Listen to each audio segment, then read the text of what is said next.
वावशिष्यते। ओम शांति शांति शांति। श्रुतिस्मृतिपुराणानाम् आलयं करुणालयं नमामि शंकराचार्यं केशवं बादरायणं। सूत्रभाष्यकृतौ वन्दे भगवन्तौ पुनः पुनः। गुरुरात्मेति मूर्तिभेदविभागिने व्योमवद्व्याप्तदेहाय दक्षिणामूर्तये नमः।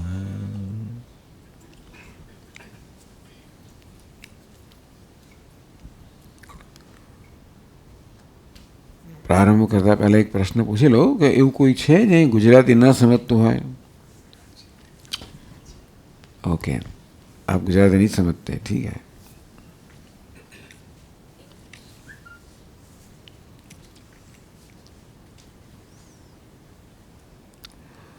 तो हमारा विषय है, इंग्लिश में कहें तो वर्क एज वर्शिप।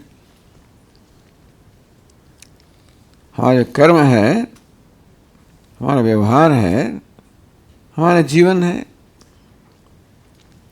उसको कैसे ईश्वर का वर्शिप या पूजा बना दें। भगवद गीता में भगवान कहते हैं,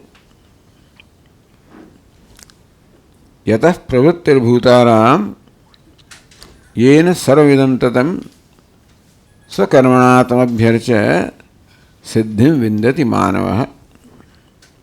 स्वकर्मणा तम अभ्यर्च्य, स्वकर्मणा अपने कर्म से, कर्तव्य कर्म से, तम ईश्वरम अभ्यर्च्य, ईश्वर की अर्चना करते करते, आराधना करते करते, मतलब हमारे कर्म को ईश्वर की आराधना बना देना, ये काम हमारा है।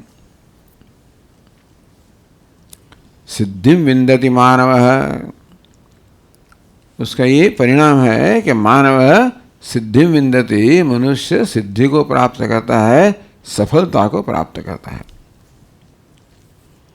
तो पहले तो भगवान भगवद गीता में ये कहते हैं कि जीवन में सिद्धि या सफलता कैसे प्राप्त करनी। उससे पहले सफलता किसको कहते हैं, क्योंकि भगवद गीता में कैसे धन संपत्ति सत्ता प्रतिष्ठा ये प्राप्त करना, ऐसे कोई उपाय तो नहीं दिखाए गए हैं। क्योंकि वो सब तो अर्जुन को प्राप्त ही था, और अर्जुन अभी एक ऐसे मौके पे है जहां बहुत ज्यादा प्राप्ति होने वाली है। अर्जुन भगवान को कहते हैं दूसरे अध्याय में ही, नहीं प्रपश्यामि ममापनुद्या यच्छोकमुच्छोषणम इंद्रियाणाम। हे भगवान, हमारे मन में जो विषाद है, असंतोष है,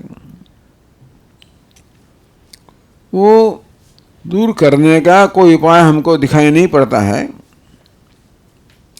अवाप्य कहते हैं कि हमको समग्र पृथ्वी का राज्य प्राप्त हो जाए। भूमि असपत्न वृद्धम, समग्र पृथ्वी का असपत्न मतलब कोई शत्रु विहीन राज्य समग्र पृथ्वी का प्राप्त हो जाए। अरे देवलोक का राज्य प्राप्त हो जाए। फिर भी हमारे मन में जो ज्वलन हो रही है, उस ज्वलन से मुक्त होने का उपाय हमको नहीं दिखाई पड़ता है। तो ये तो अर्जुन का अपना एविडेंस हुआ। अर्जुन अपने अनुभव से कहते हैं, या हम कहेंगे तो उसका इतना ज़्यादा मतलब, क्योंकि हमने कुछ सिद्धि नहीं किया है, ऐसा हम कहेंगे तो ठीक है, लोग आपको क्या पता स्वामी जी। लेकिन जिसने बहुत कुछ सिद्ध किया है, और जो बहुत कुछ सिद्ध करने वाला है अभी, वो जब कहता है कि इस लोक की और परलोक की सब दुन्यवी सिद्धियां प्राप्त करने पर भी हमारे मन में जो शोक या मोह है, जो विषाद है, वो दूर हो सकेगा ऐसा हमको लगता नहीं है। तो वहां से भगवत गीता के उपदेश का प्रारंभ हुआ। प्रत्येक मनुष्य सिद्धि प्राप्त करना इच्छता है, चाहता है, सफलता चाहता है। हम जिसको सफलता कहते हैं, धन संपत्ति सत्ता प्रतिष्ठा, वो तो सब अर्जुन के पास है ही, और फिर भी वो कहता है कि ऐसे सिद्धियां सफलता प्राप्त करने से हमारा मन में कोई प्रसन्नता और शांति प्राप्त हो, ऐसा हमको दिखता नहीं है।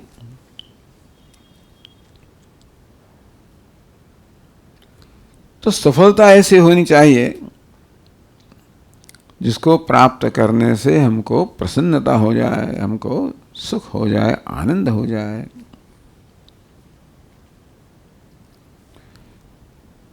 प्रत्येक मनुष्य यही इच्छता है, यही चाहता है।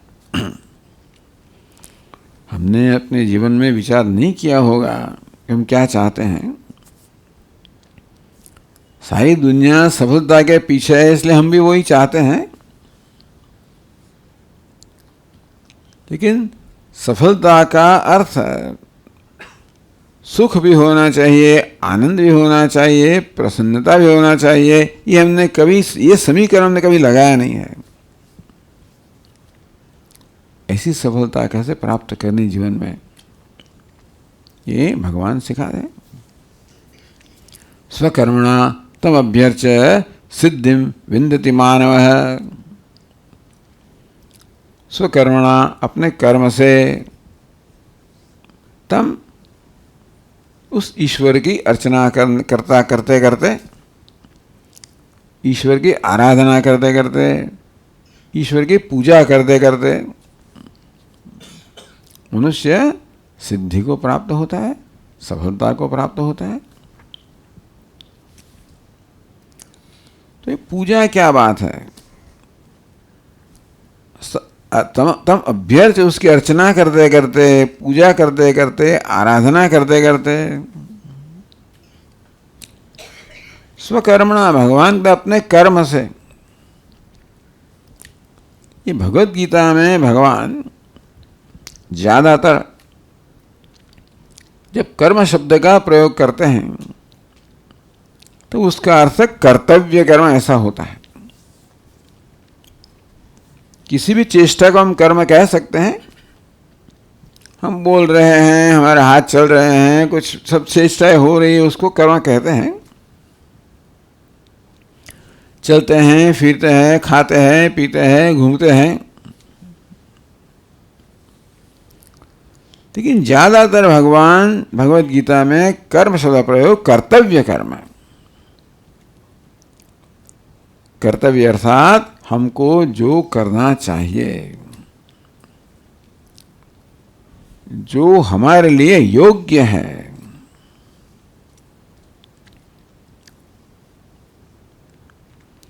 जिसके लिए हमारा सृजन हुआ है। ये जगत जो है कि योजना है, और हम भी जगत के एक अंश है, इसलिए जगत में हमारा भी एक स्थान है। प्रत्येक मनुष्य का, प्रत्येक जीव का। वैसे तो चेतन अचेतन जो भी कुछ है जगत में, उस सबका एक स्थान होता है। इस अर्थ में कि प्रत्येक चेतन अचेतन कुछ न कुछ अपने कर्तव्य से, अपने कर्म से कुछ कुछ प्रदान करता है। ये जगत की जो योजना है वो तो ये जो असंख्य जीव है और असंख्य चेतन अचेतन सब जो है उनके सहकार से चलती है। ऐसा नहीं है कि जो बहुत बलवान है, बहुत धनवान है, प्रतिष्ठित है, तेजस्वी, उससे ही सब चलता है। एक छोटी चींटी है, उसका भी प्रदान होता है। ऐसी बहुत बढ़िया योजना भगवान ने की है। यदि इस तरह से हम विचार करें तो हमको लगेगा कि जगत में जो कुछ है वो सब समान महत्व रखता है। किसी का महत्व ज्यादा, किसी का कम, ऐसा हम मानते हैं। जैसे हमारे पूज्य स्वामी जी दृष्टांत देते थे, वो ट्रेन चलती है लोकोमोटिव, उसमें लोकोमोटिव इंजन होता था, एक स्टीम सिलेंडर होगा, उसमें पिस्टन होगा,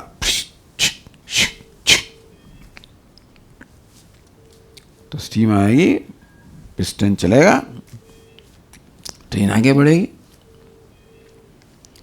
तो पिस्टन जो बहुत बड़ा है, सबसे ज्यादा काम करता है, उसको ऐसा अभिमान था कि मैं ही ये ट्रेन चला रहा हूं, मैं नहीं हूंगा तो ये ट्रेन नहीं चलेगी। और उसके बाजू में एक छोटा नट था, वो कुछ करता नहीं था, ऐसे बैठा रहा था। ये पिस्टन हमेशा उसको कुछ न कुछ टोने लगाया था। क्या करते हो तुम, कुछ करते नहीं हो, बैठे रहते हो, इतने छोटे हो। उसको ऐसा लगता था बेचारे को, मैं कुछ नहीं करता हूं, मैं बैठे रहता हूं, कुछ नहीं करता हूं। ऐसी ग्रंथि उसमें भी उत्पन्न हो गई। बहुत जब टोने खाए उसने, तभी उसको लगा कि हमको भी कुछ करना चाहिए। ये पिस्टन सारा दिन घूमता रहता है, हमको कुछ घूमना चाहिए हमको भी। तो नट ने भी कुछ प्रयत्न किया, थोड़ा थोड़ा, बहुत प्रयत्न के बाद थोड़ा थोड़ा घूमने लगा वो, और वो दिखाने लगा पिस्टन को, देखो मैं भी घूमता हूं। ऐसे घूमते घूमते वो नट निकल गया बोल्ट में से, वो सारा पिस्टन अलग हो गया, टूट गया। तभी पिस्टन को लगा, तभी कि देखो ये नट का भी कुछ बहुत बड़ा प्रदान था। लगता है वो कुछ करता नहीं है, छोटा है, नम्र है, बोलता नहीं है, घूमता नहीं है, कुछ करता नहीं है, फिर भी उसका भी इतना ही महत्व का स्थान है जितना पिस्टन का है। जो समग्र वो इंजन चलता है उसमें एक भी अंश नहीं है जिसका उपयोग ना हो। ऐसा भी नहीं है जो बड़ा है उसका बड़ा उपयोग है, छोटा हो उसका छोटा उपयोग है, ऐसा भी नहीं है।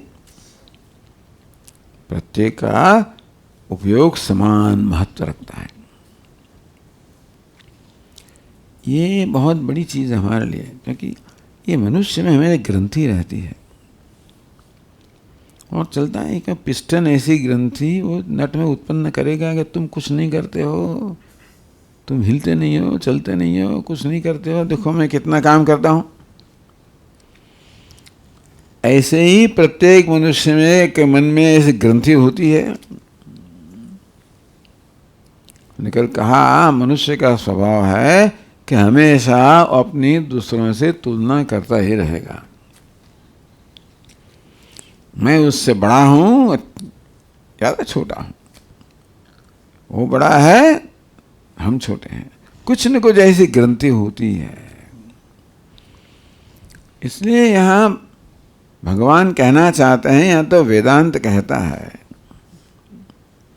कि ईश्वर की योजना में कोई बड़ा नहीं है, कोई छोटा नहीं है। इसलिए पहले तो हमारे मन में ये निर्णय होना चाहिए, हम भी कुछ कम नहीं। मतलब ऐसा नहीं कि हमको गर्व होना चाहिए, घमंड होना चाहिए, ऐसे जरूरत नहीं है। लेकिन जिसको अंग्रेजी में सेल्फ रिस्पेक्ट कहते हैं, सेल्फ एस्टीम कहते हैं, सेल्फ वर्थ कहते हैं, अभिमान नहीं, गर्व नहीं, घमंड नहीं, फिर भी कुछ हमारे बारे में इतनी तो समझ होनी चाहिए, हम भी कुछ ये जगत की योजना में हम भी कुछ स्थान रखते हैं। हम बड़े हैं छोटे ऐसे नहीं है, सबका समान महत्व है। सयश्चायं पुरुषे यश्चासावादित्ये स एकः। उपनिषद कहता है सयश्चायं पुरुषे, ये पुरुष में, व्यक्ति में जो है, यश्चासा असो आदित्ये, वही आदित्य में, समष्टि में जो है, स एक है। इतने छोटी व्यक्ति में जो है और समष्टि में जो एक ही है। वेश अलग अलग है लेकिन वेश को धारण करने वाला एक ही है। ये बहुत बड़ी चीज है कि वेश अलग अलग है। हम ये नहीं जानते हैं कि वेश में कोई वेश को धारण करने वाला अलग है। ये व्यक्तित्व में कोई व्यक्ति है, ये प्रकृति में कोई पुरुष है, और प्रकृति में, वेश में बहुत विविधता है, विषमता है, अलगता है, विविधता है, विषमता है। लेकिन ये सब में सबसे प्रकट होने वाला, अभिव्यक्त होने वाला जो पुरुष कहेंगे, चेतन कहेंगे, चैतन्य, वो तो एक ही है। ये पहले हमको सोचना चाहिए, या तो हमको जानना चाहिए हम कौन है, इसके बारे में कुछ न कुछ हमको कुछ समझ होनी चाहिए। क्योंकि हम प्रत्येक व्यक्ति कुछ न कुछ ग्रंथि से पीड़ित है। हम सुपीरियर है, इन्फीरियर है, बड़े हैं, छोटे हैं, महत्व के हैं, महत्वहीन है, और हमको ये कम नसीब से भारत में ये जो अपनी वर्ण व्यवस्था वगैरह है, उसका प्रयोजन तो बहुत बढ़िया था। गुण कर्म विभागयोः, भगवान गीता में कहते हैं कि गुण के आधार पर कर्म का विभाग करने के लिए हमने ये वर्ण उत्पन्न किए। जिसका जैसा स्वभाव है, जिसकी जैसी क्षमता है, उस पर आधारित उसके लिए कर्म या कर्तव्य तय किया गया, जिससे कर्तव्य कर्म करने से सबका समान विकास हो सके। ये वर्ण व्यवस्था का प्रयोजन धर्म था। कैसे हमारे जो कर्तव्य है वो करते करते धीरे धीरे धीरे हम धर्म का, पुण्य का संचय कर सके, और ये करते करते कैसे धीरे धीरे हम अंतःकरण शुद्धि प्राप्त कर सके, हम आंतरिक उन्नति कर सके। इस प्रयोजन से ये वर्ण व्यवस्था थी। फिर उसका कुछ न कुछ मिसमैनेजमेंट हो गया, इसलिए हमें ग्रंथि हो गई। मैं तो ब्राह्मण हूँ, इसलिए बड़ा हूँ, एक क्षत्रिय है, वैश्य है, छोटा है। ये सब बड़ा छोटा जो है ना, ऐसा कोई छाप लगाने के लिए वर्ण व्यवस्था नहीं थी, लेकिन ऐसा हो गया। तो वैसे ही मनुष्य में ग्रंथियां होती है, और एक ज़्यादा कारण आ गया ग्रंथियों में। चलो छोड़ो, पर इसलिए हम कहते हैं एक दृष्टि से प्रत्येक व्यक्ति अलग है, लेकिन दूसरी दृष्टि से सर्व समान है। इस समानता को ध्यान में रखने से समम सर्वेषु भूतेषु तिष्ठन्तं परमेश्वरम, भगवद गीता में भगवान कहते हैं सर्वेषु भूतेषु, सब प्राणियों में समम तिष्ठन्, जो समान भाव से रहा है, सब असमान में समान भाव से रहा है। जैसे अनेक अलंकार होते हैं छोटे बड़े, लेकिन उसमें सुवर्ण समान भाव से रहा है। समुद्र में अनेक तरंग होते हैं बड़े छोटे, उसमें सब में जल समान भाव से रहा है। वैसे समान भाव से जो सब प्राणियों में, जीवों में, जंतुओं में विद्यमान है। यह पश्यति स पश्यति, उसका जो दर्शन करता है, उसको जानता है, वो ठीक जानता है। तो ये तो है, लेकिन ये कैसे हमारे जीवन में एक व्यवहार की बात बन जाए। ये जो वास्तविकता है, सब असमानता में एक समान तत्व है, सब विविधता में एक तत्व है, सब अचेतन में एक चेतन तत्व है, सब अपूर्ण में एक पूर्ण तत्व है, सब बाहर से जो दुख दिखता है उसमें भी आनंद है, पूर्णता है।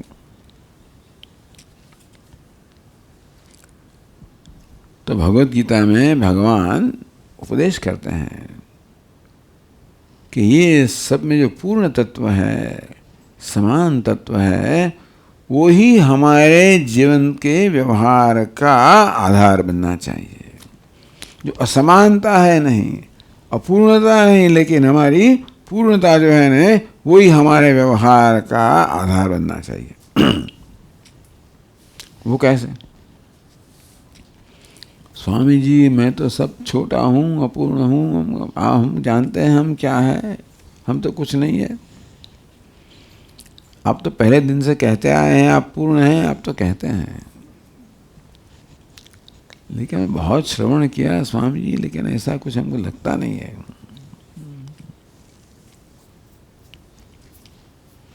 तो भगवान कहते चलो भी आपको नहीं लगता है, फिर भी आप एक काम कीजिए, मैं पूर्ण हूं ऐसा मान लीजिए। उसको बोलते हैं fake it till you make it. मान लीजिए मीन जैसे कल्पना कीजिए मैं पूर्ण हूं, कल्पना कीजिए, या तो अपने मन में ऐसा संकल्प कीजिए मैं नहीं स्वामी मैं पूर्ण नहीं हूं, वह कैसे कह सकता हूं, चलो कह दो। फिर आप पूर्ण होते तो कैसा बर्ताव करते? आप में कुछ भी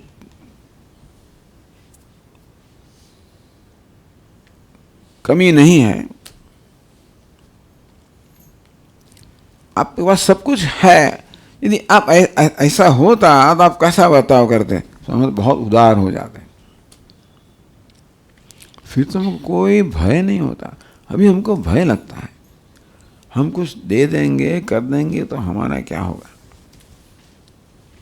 इतना ही हमारे पास है, उसमें हम ये दे देंगे तो हमारा क्या होगा। इसलिए आज तो ये भय है ना, वो हमारे हृदय में, इसलिए हम बहुत संकोचित हैं। ये अपनी मोटर कारें चलती है और फिर 4 रास्ता आता है, रेड लाइट है, इतने बम्बई में नहीं दिखता है, अहमदाबाद में बहुत दिखता है। ऐसे आपकी कार खड़ी रही कि 3-4 लोग कहाँ से भी आ जाएंगे, बच्चे ऐसे टुक टुक करेंगे या कुछ न कुछ करेंगे और आप में से दया का आवाहन करेंगे। वैसे आपने सुना है कि इसको कुछ नहीं देना चाहिए, ये तो दूसरे लोग हैं, वो गुंडे लोग हैं, उनसे काम करवाते हैं, ले लेते हैं, लेकिन वो आकर ऐसा करता है ना क्या, हमें दया नहीं आ जाती है, चलो उसको कुछ दे दें,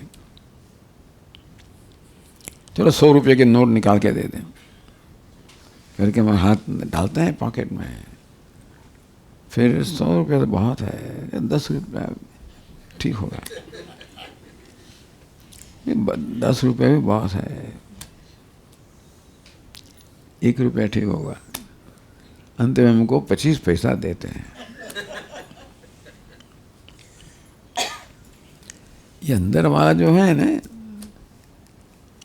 हमारे व्यक्ति का एक अंश कहता है दे दो, दूसरा कहता है मत दो, तुम्हारा क्या होगा, ये तो आपको, ये तो सच्चा नहीं है, ये तो झूठ है। तो इसलिए एक लोभी अंदर है, एक भयभीत अंदर है, असलामत अंदर है, वो हमको करने नहीं देता है। इसलिए भगवान कहते हैं, और भगवान तो नहीं कहते हैं, लेकिन जो वो कहते हैं ना उसका ऐसा अर्थ करते हैं, अंग्रेजी में कहते हैं fake it till you make it. Fake it में मतलब है आप प्रिटेंड कीजिए, आप ढोंग कीजिए कि मैं बहुत धनवान हूँ, और फिर कैसा बर्ताव करूँगा, ऐसा करूँगा, ऐसा प्रयत्न कीजिए, क्योंकि आप, हम धन की और बात नहीं कर रहे हैं, लेकिन हम तो बहुत बड़े हैं, हम जानते हैं उससे हम बहुत बड़े हैं। हम अपने को बहुत संकोचित, छोटा, अल्प व्यक्ति समझते हैं और ऐसे ही ग्रंथि हम रखते हैं, ऐसा नहीं है। लेकिन हमारी जो बड़ाई है ना वो तो अंदर रह ही जाती है, क्योंकि हम कभी भी इसका आह्वान नहीं करते हैं। Fake it till you make it. तो ऐसा कहा, आप जैसे बहुत धनवान हैं, प्रतिष्ठित हैं, बड़े हैं, बहुत कुछ आपके पास, ऐसे ही आप व्यवहार कीजिए। तो धीरे धीरे धीरे आपकी बड़ाई जो है ना वो अभिव्यक्त होती जाएगी। वो बड़ाई धन से नहीं, लेकिन आपके हृदय की बड़ाई है। वैसे बड़ाई तो ऐसे ही मापी जाती है ना, तो ज्यादा देता है और ज्यादा बड़ा है, ऐसा नियम तो नहीं है। अंदर से जिसको समृद्धि का अनुभव होता है वो बड़ा है। अब तो कथा जानते ही हैं, भगवान अर्जुन को दिखाने के लिए एक हस्तिनापुर गए, कौन बड़ा है, कौन उदार है। तो भगवान एक ब्राह्मण का वेश लेके पहले दुर्योधन के महल में गए, बहुत बड़ा राजा है, दुर्योधन के पास ले जाने आए, दे गए, महाराज मैं क्या कर सकता हूँ आपके लिए, क्या कर सकता हूँ। महाराज हमको तो कुछ नहीं चाहिए, हम तो गरीब ब्राह्मण है, कुछ यज्ञ याग आदि करना है, उसके लिए हमको 50, ये क्या कहते हैं, गाड़ा कार्ट, 50 कार्ट्स, हमको सूखी लकड़ी चाहिए, 50 कार्ट्स। ठीक है, उससे क्या बड़ी बात है, आप विश्राम कीजिए।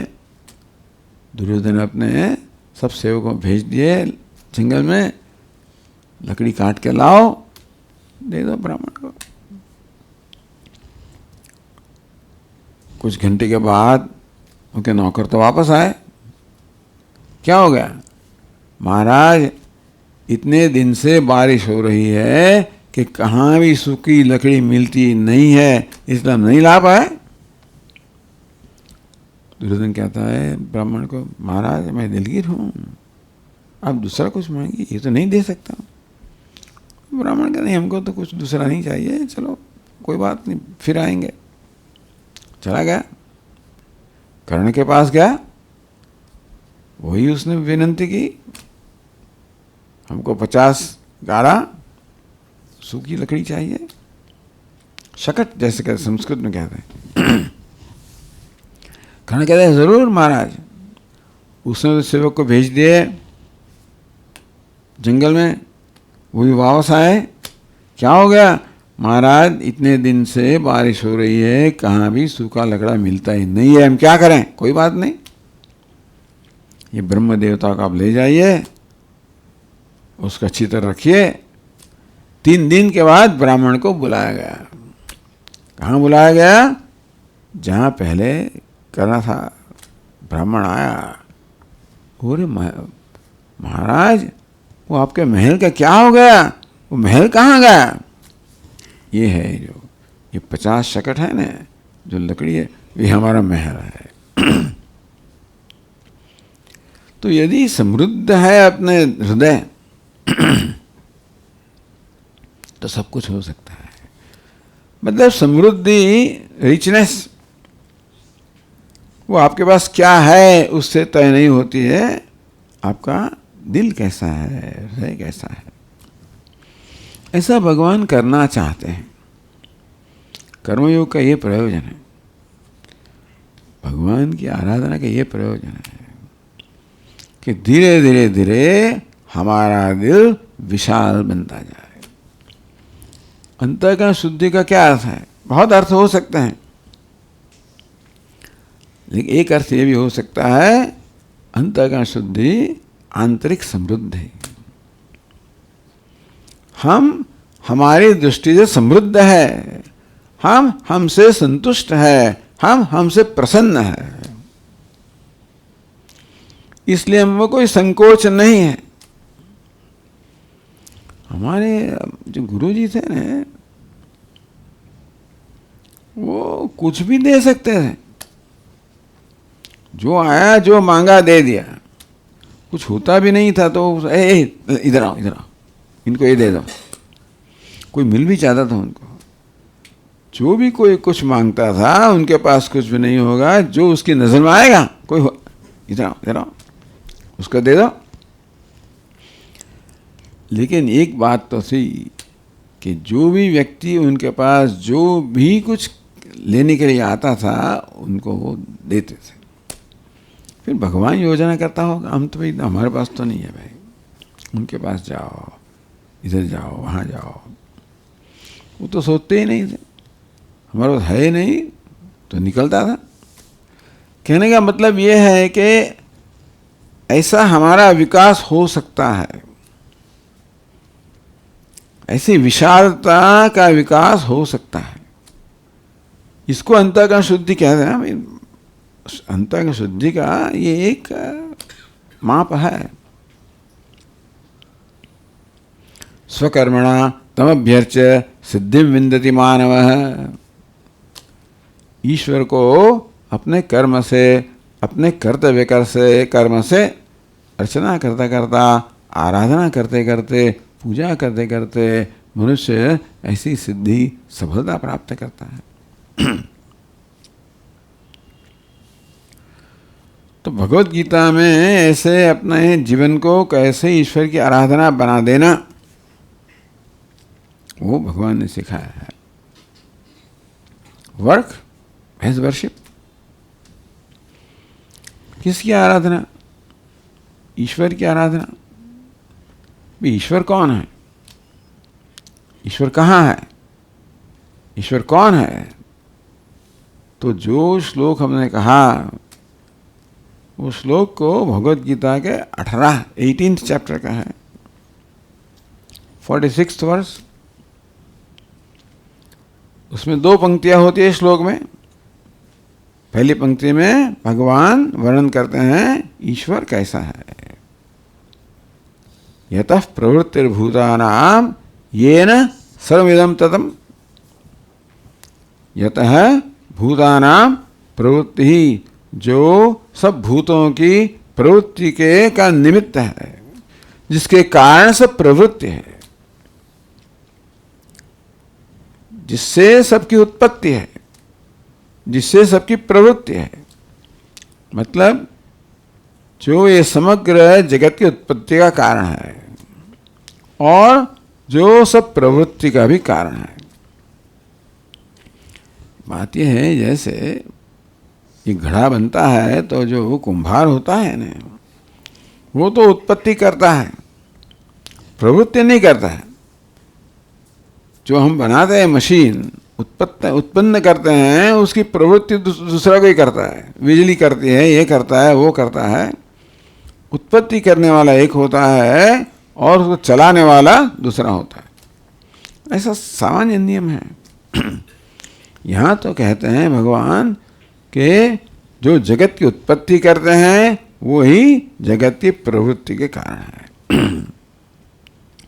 यतः प्रवृत्तिर्भूतानां येन सर्वमिदं ततं, जिसमें से जगत की उत्पत्ति है और जिससे ये समग्र जगत व्याप्त है, जगत में जो सर्वत्र है। एक ही पंक्ति में भगवान ने ईश्वर की बहुत बढ़िया व्याख्या दे दी। ईश्वर शब्द से हमारे मन में कोई व्यक्ति ऐसा कोई ख्याल आता है, क्योंकि शास्त्र ने ऐसा ही वर्णन भी किया है कि भगवान होते हैं, उन्होंने एक दिन पहले दिन ये बनाया, दूसरे दिन दूसरा बनाया, और ये मिट्टी ली, उसमें ऐसा ऐसा किया।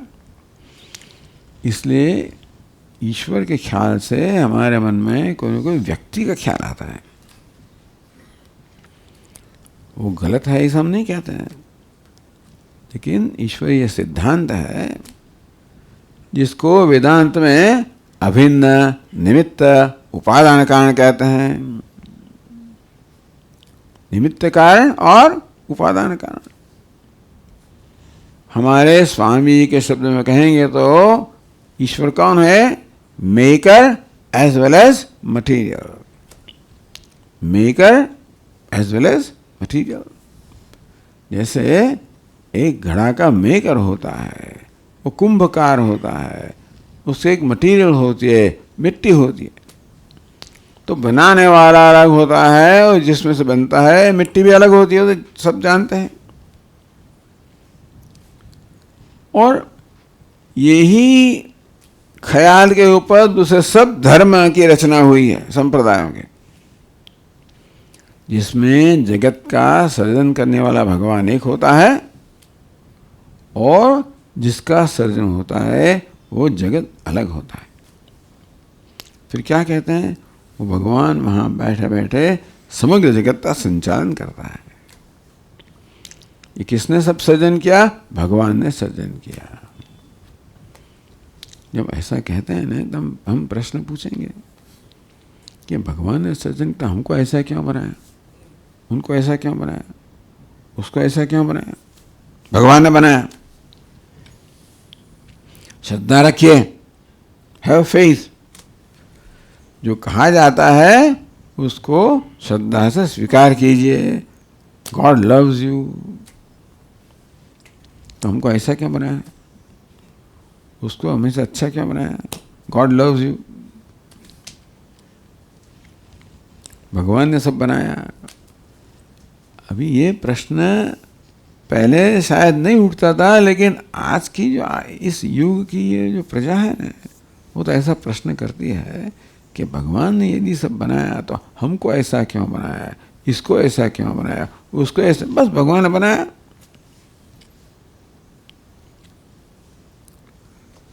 तब तो ऐसा चर्चा अपनी आती है अपने शास्त्र में। ऐसा यदि भगवान ने किया है तो वैषम्य नैर्घृण्य, भगवान ने विषमता बनाई है। विषमता क्या है? एक छोटा, एक बड़ा, एक ऊंचा, एक नीचा, ऐसा भगवान ने बनाया ना। विषमता बनाई। समता मतलब समान समान है, विषमता समानता। एक को सुखी बनाया, दूसरे को दुखी बनाया, एक को धनवान, दूसरे को गरीब बनाया। किसने बनाया? भगवान ने बनाया। वैषम्य, वो तो ठीक है। फिर एक को सुखी बनाया, दूसरे को दुखी बनाया, इसको कितना सब दुख देता है, कौन दे? भगवान देता है। क्यों? क्यों? तो वो तो निर्दोष, वो तो निष्ठुर है। भगवान कैसा है? विषमता और निष्ठुरता। जो यदि भगवान ने सृजन किया है तो ऐसे दोष आ जाएंगे। ऐसी चर्चा अपने शास्त्र में हुई है। उसका उत्तर हमको पता नहीं है, हमने तो ऐसा इतना अभ्यास नहीं किया है।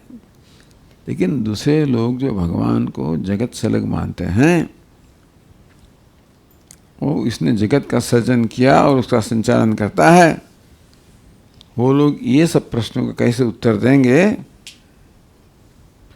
इसलिए अभी का जो सोचने वाला वर्ग है वो तो उससे विमुख हो जाता है।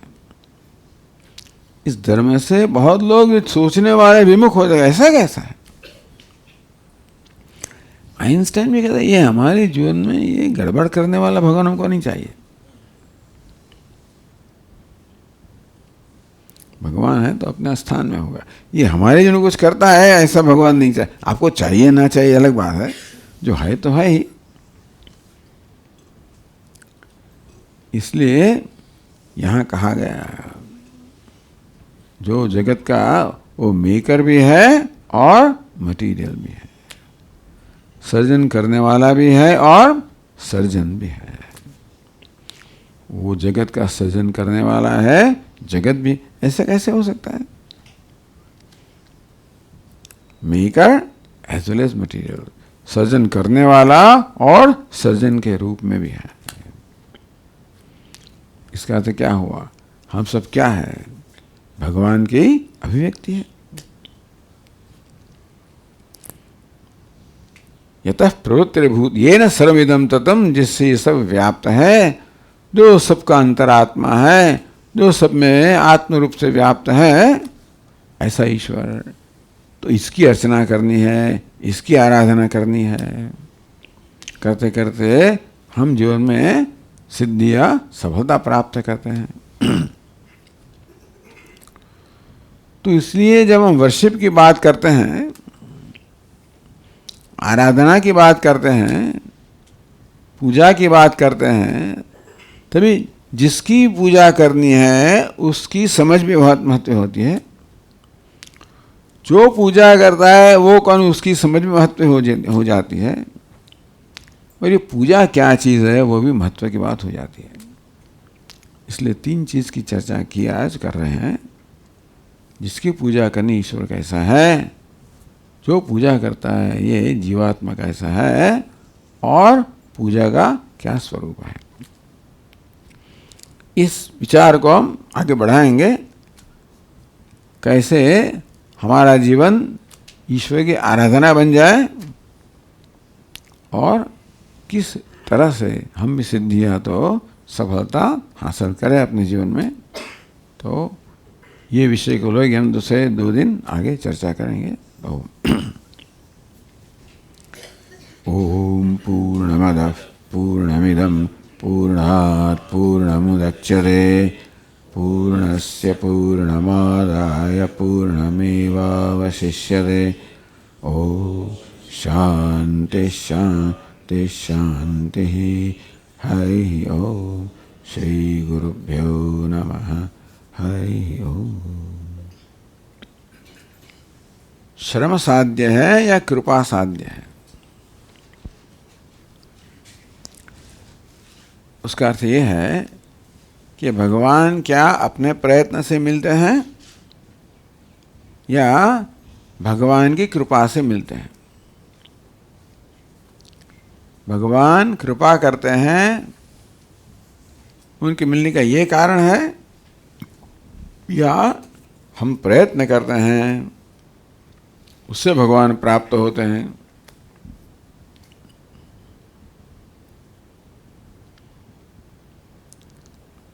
तो जीवन में दोनों चीज है,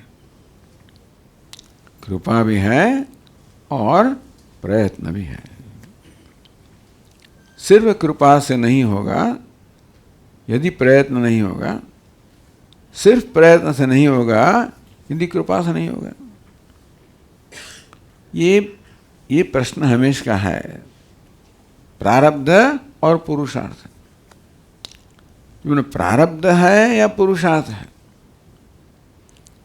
प्रारब्ध का अर्थ है डेस्टिनी, जो भगवान ने निर्णय किया है। तो कहते हैं कि भाई चलो बारिश तो गिरती है, उसको हम प्रारब्ध कहेंगे, ईश्वरी कृपा कहेंगे। देखिए यदि हमारा प्रयत्न नहीं है ज़मीन को तैयार करना, बीज को बोना, ये सब हम नहीं करेंगे तो सिर्फ बारिश तो निष्फल हो जाएगी। हम सब प्रयत्न करेंगे और बारिश नहीं हुई तो भी काम नहीं चलेगा। इसलिए किसी भी काम की सफलता में प्रयत्न भी चाहिए और दैव मतलब ईश्वर की कृपा भी चाहिए। ईश्वर की प्राप्ति में भी ईश्वर की कृपा ही सिर्फ होती तो इससे ऊपर होती और किसके ऊपर न होती। यदि ईश्वर की कृपा सबको मिलता है तो सबके ऊपर कृपा होनी चाहिए ना, सबको मिलना चाहिए। ऐसा नहीं होता है। भगवान कहते हैं समोहम सर्वभूतेषु न मे द्वेष्योस्ति न प्रियः। मैं तो सबके प्रति समान हूँ। न मे द्वेष्योस्ति न मे, हमको किसी का द्वेष भी नहीं है, पक्षपात भी नहीं है, सब हमारे लिए समान है। भगवान यदि सब आपके लिए समान है तो किसी किसी को तो आपकी कृपा का अनुभव दिखाई पड़ता है, किसी को नहीं दिखाई पड़ता है। कितने को भाग्यशाली लोग हैं, कितने भाग्यहीन है। तो यदि आप सबके प्रति समान है तो ऐसा हमको विषमता में क्यों दिखाई देती है। भगवान कहते हैं ये भजन्ति तमाम भक्त्या मयि ते तेषु चाप्यहम्। मैं तो सबके प्रति समान हूँ, लेकिन जो भक्ति भाव से हमारा भजन करता है उनमें मैं हूँ और वे मेरे में है।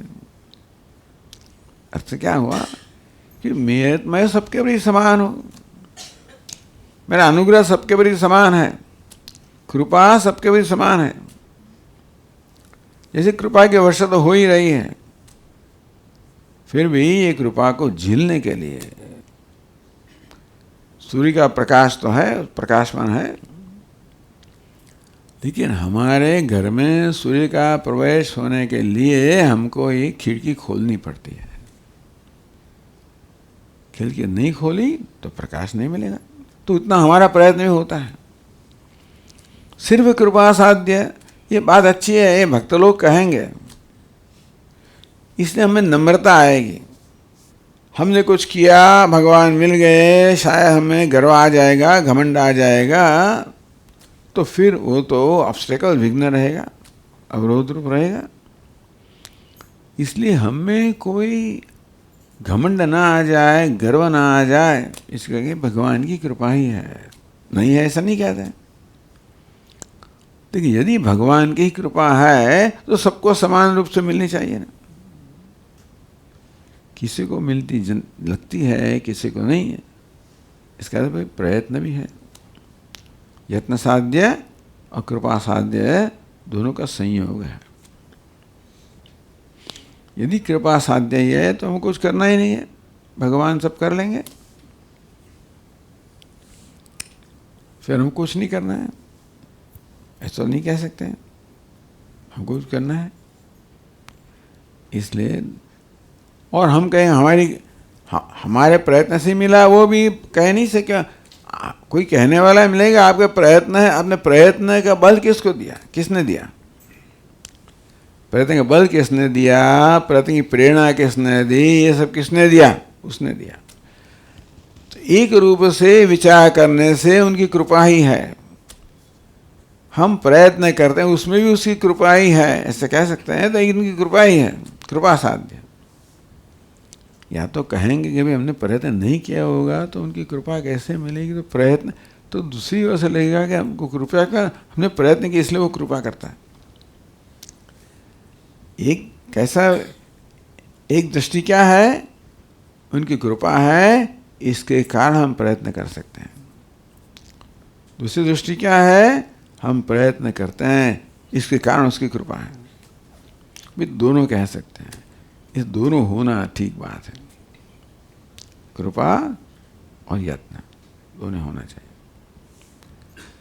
भक्ति शास्त्र में कहेंगे प्रभु कृपा साध्य है, यत्न साध्य नहीं है, वो स्वीकारते हैं। लेकिन हम देखते हैं सब भक्तों ने बहुत उपासना की है, बहुत तपस्या की है, बहुत कुछ सहन किया है ना, सब भक्त लोगों ने। तो उन्होंने प्रयत्न नहीं किया, ऐसा तो नहीं है। हमको तो प्रयत्न ही दिखाई देते हैं। तो यत्न साध्य और कृपा साध्य, यत्न और कृपा दोनों का संयोग होना चाहिए।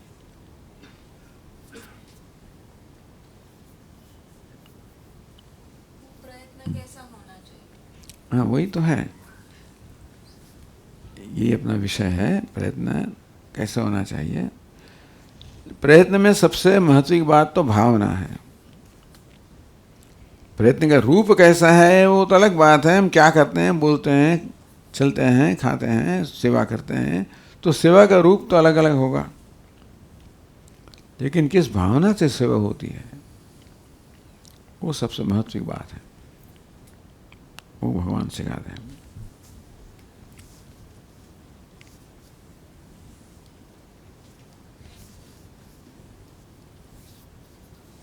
પરસન્ટેજમાં મૂકી શકીએ કે 10% તમારે કર્મ કરવાનું, બાકી 90% કૃપા થઈ। वो कहते हैं, अभी भक्त लोग भक्त रहा है ना, इसलिए अभी कहते हैं। वो तो ऐसा मानना चाहेंगे कि भगवान की कृपा ही है, प्रयत्न नहीं है। हमने कहा इसलिए चलो थोड़ा कंसेशन देते हैं कि चलो भाई 10% प्रयत्न, 90% कृपा। पता नहीं है कहाँ प्रयत्न की सीमा रेखा है, कहाँ कृपा की सीमा रेखा हम तय नहीं कर पाते। अभी ये व्यवहार चल रहा है ना, हम बोल रहे हैं भगवान की कृपा के बिना कुछ होता ही नहीं है। ये तो वाणी, ये वाग इंद्रिय चलती है, सब भगवान की कृपा ही से चलती है। हाथ चलते हैं, सब चलता है। तो एक दृष्टि से तो भगवान की कृपा के सिवा अलावा कुछ है ही नहीं है। फिर हम कुछ प्रयत्न तो करते हैं बोलने का। इसलिए हमारा पुरुषार्थ भी उसमें कुछ न कुछ उसका भाग है ही, वरना सब समान रूप से हो जाते हैं। सो प्रयत्न भी है, पुरुषार्थ भी है। ये सब वेदांत दिन कहेंगे, भक्त लोग नहीं कहेंगे। भक्त कहेंगे सिर्फ ईश्वर की कृपा ही है। योगी कहेंगे सब हमारा प्रयत्न है। वेदांत दिन कहेगा कि इन दोनों का संयोग है। इसलिए हमको प्रयत्न से आलस नहीं रखनी चाहिए। भगवान करेगा ऐसा नहीं है, भगवान करेगा। वो बोलता है भगवान खिलाएगा तो हम खाएंगे। एक दिन भूखा, 2 दिन, बहुत दिन भूखे रह गए, भगवान खिलाएंगे तो खाएंगे। तो बहुत बाढ़ आ गई, सब डूबने लगे, तभी जल में कुछ तैरती तैरती कुछ एक पैकेट आ गया जलेबी का।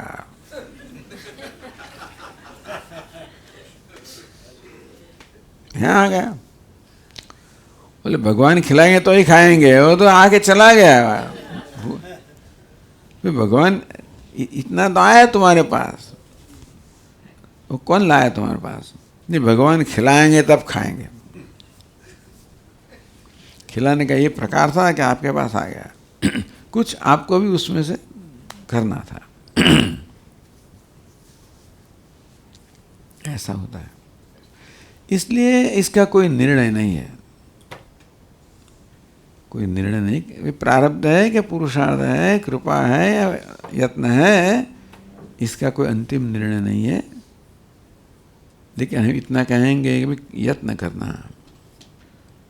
जो कहता है कि सब मैं करता हूँ उसका कृपा है, जो कहता है कृपा है यत्न करो। जो कहेगा कि कृपा ही है भगवान, यत्न कीजिए, हमने सब प्राप्त किया, अरे कृपा देखो। तो जिस प्रकार की ग्रंथि जिसमें है उस रूप से उत्तर दिया जाता है, क्योंकि दोनों है।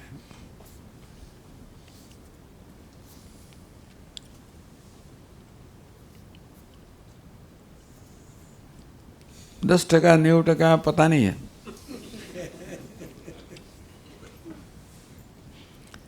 दस टका क्या है कि हम प्रयत्न में कमी रखेंगे कि 10% ही है तो ज़्यादा करने की जरूरत नहीं है, ऐसा मत सोचना। 100% प्रयत्न, हमको ऐसा सोचना चाहिए। 100% प्रयत्न। लेकिन नम्रता से, गर्व से नहीं। भगवान ने जो दिया है ना, हाथ पांव वाणी दिया है, काम कर्म करने के लिए दिए हैं ना। हमारे पूज्य स्वामी जी कहते हैं कि भाई देखो, यदि जीवन में कर्म की जरूरत नहीं होती, भगवान ने कर्म इंद्रिया दी नहीं होती। कर्म इंद्रिया दी है इसलिए कर्म करना है। इसलिए हमारी तो ऐसी भावना है कि हम सब प्रयत्न करेंगे, और प्रयत्न भगवान की कृपा से ही प्रयत्न करेंगे। प्रयत्न में कोई कमी नहीं रखेंगे, ये हमारी भावना है। फिर भी हमने प्रयत्न किया, ऐसा गर्व भी नहीं करेंगे। भगवान की कृपा से प्रयत्न किया तो भगवान की कृपा में आ गई, यत्न में भी कृपा आ गई। लेकिन यत्न में कोई कमी नहीं रखनी चाहिए।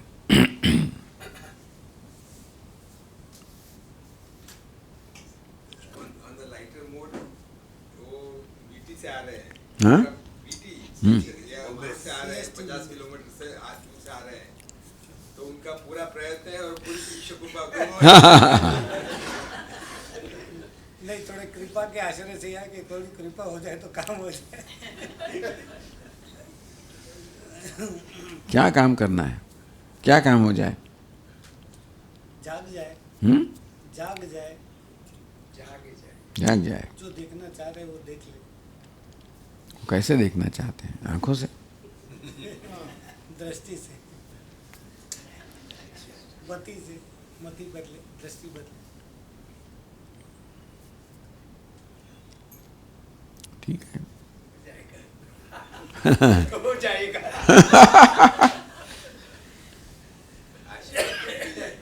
आशीर्वाद तो मिल ही जाएगा। यदि वही चाहिए, एक भक्त आए या रामकृष्ण परमहंस से कि भगवान हमको क्यों नहीं मिलता है। एक बार चलो हमारे साथ स्नान करने के लिए, तो स्नान के लिए गए और फिर उसने भी डुबकी लगाई, तो रामकृष्ण ने उसका मस्तक पानी के अंदर डुबो दिया। वो चाहता था, लेकिन वो छटपटा रहा, बाहर निकल। क्या करते हैं आप? हम मर जाते हैं। अब जब पानी में थे, आपको क्या ख्याल था? आप क्या चाहते? मैं छूटना चाहता, बस। ऐसी तीव्रता से आप छूटना चाहते हैं। हमको तो बहुत सी चीजें चाहिए, जागना भी चाहते हैं, ये भी चाहते हैं, वो भी चाहते हैं, बहुत चीज चाहते हैं जीवन में। यदि तो भगवान देखते हैं, चलो भाई कि वो हमको कितना महत्व देता है। हम भी अनेक में से एक चीज़ है तो भगवान देखेंगे कि चलो भाई दूसरी चीज़ लेने दो उसको। इसलिए वेदांत में भी कहते हैं, मुमुक्षा का अर्थ है क्या है? मोक्ष में वो है तीव्र इच्छा। वहाँ दृष्टांत देते हैं ना कि भाई किसी को बहुत बड़ी जटा है और जटा में वो तक चला गया, स्पार्क जलने लगा। फिर कहाँ वो दौड़ता है? कहाँ दौड़ता है? जल राशि के लिए दौड़ता है। ले क्या, ये आइसक्रीम ले लो, छोड़, कैंडी ले। वो बीच में जो भी आप कुछ कहें उसको कुछ नहीं, क्या चाहिए? वो जल में जाके। ऐसी तीव्रता है, अलग अलग दृष्टांत दिए जाते हैं। तीव्रता तो दूसरी जब जो भी इच्छा आती है उसको हम तो कभी ये इच्छा किसके लिए है, हम जब समझेंगे ये सब इच्छा के पीछे यही इच्छा है,